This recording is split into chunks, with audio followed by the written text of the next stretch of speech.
Welcome everybody to a look at a new indicator release, and it is 1938's You and Me.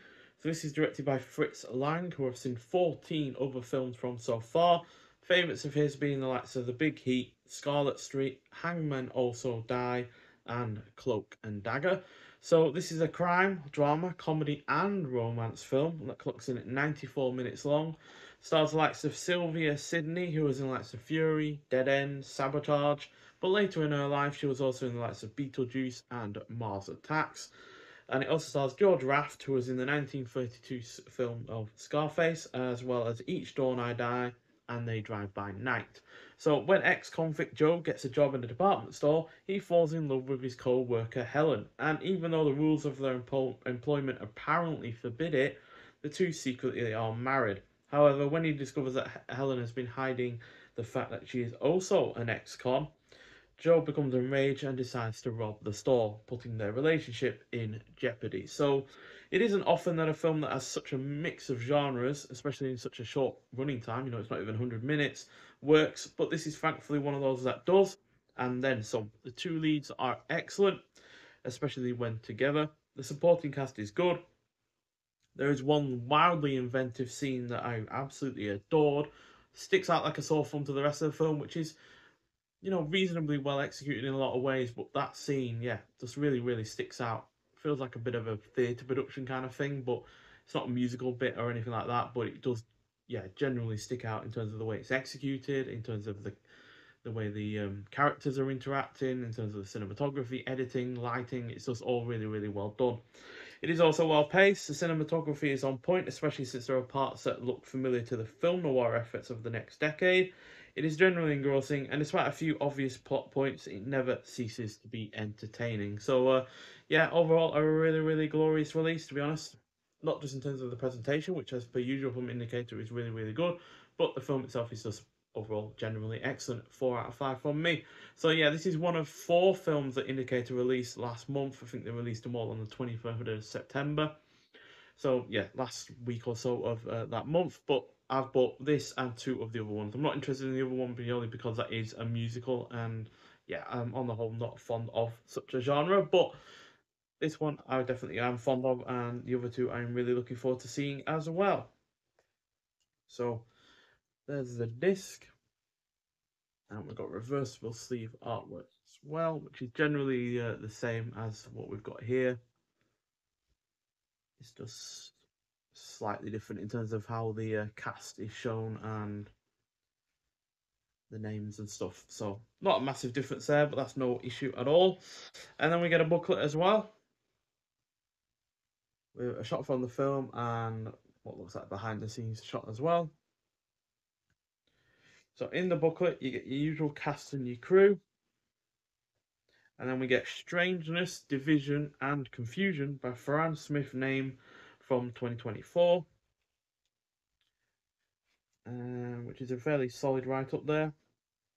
Quite lengthy, again with shots from the film.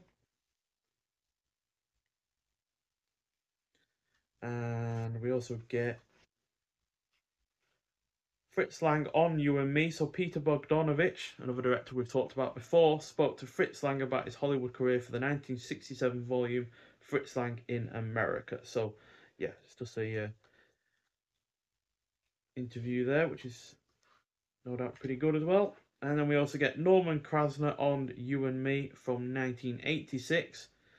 So the story of You and Me is credited to Norman Krasner, who had also written Lang's American debut Fury. Again, another film we've already talked about. That was part of the Warner Brothers archive collection. However, the film was originally to be Krasner's directorial debut and was announced in 1936 under the title Wonderful. Speaking to Patrick McGillian, Krasner explained how he left the project. So again, another interview, and that is Krasner himself. And then we also get The Monster of Hollywood by Mary Morris from 1945. So this is a profile of Fritz Lang, which appeared in the New York-based newspaper PM, and challenges the imperious public image the director had constructed for himself. So I'm pretty sure that's Mary Morris and Fritz Lang. So it's a pretty hefty a little booklet. This one. This is one thing that Indicator does really rather well. And then we got about the presentation with a black and white poster in the rear. So this has had a 2K restoration by Kino Lorber, and the film's original mono audio was remastered at the same time. So yeah, Kino Lorber we can't directly get in the UK, so a lot of their releases do get released by other boutique labels over here. Obviously, I can buy them via eBay, but they are generally quite a lot more expensive to buy there than they would be directly from Kino Lorber, but they don't ship internationally, unfortunately. So yeah, it does up the price in terms of getting their stuff. I have gotten some of their stuff before, chiefly several of the film noir box sets and a couple of 4K release for Leviathan and an Edgar G. Ulmer sci-fi collection release as well, but that's generally because I don't feel like those films are going to get a wide release over here anytime soon. So yeah, and on the disc itself, outside of the 2K restoration, we've got audio commentary with writer and film programmer Tony Raines from 2024. Then we've got Crafting a Career from 2024, clocking at 23 minutes long. Academic Lucy Bolton discusses the life and lengthy film career of the acclaimed stage and screen actor Sylvia Sidney. Then we've got the Department Store Opera 2020 from 2024, clocking at 27 minutes long. Author and musicologist David Huckvale discusses Kurt Weill even, and the film's unique musical score. And then we've got original theatrical trailer and the image gallery, which has promotional and publicity material. And finally, new and improved English subtitles for the deaf and hard of hearing. So, yeah, and this is a UK Blu-ray premiere.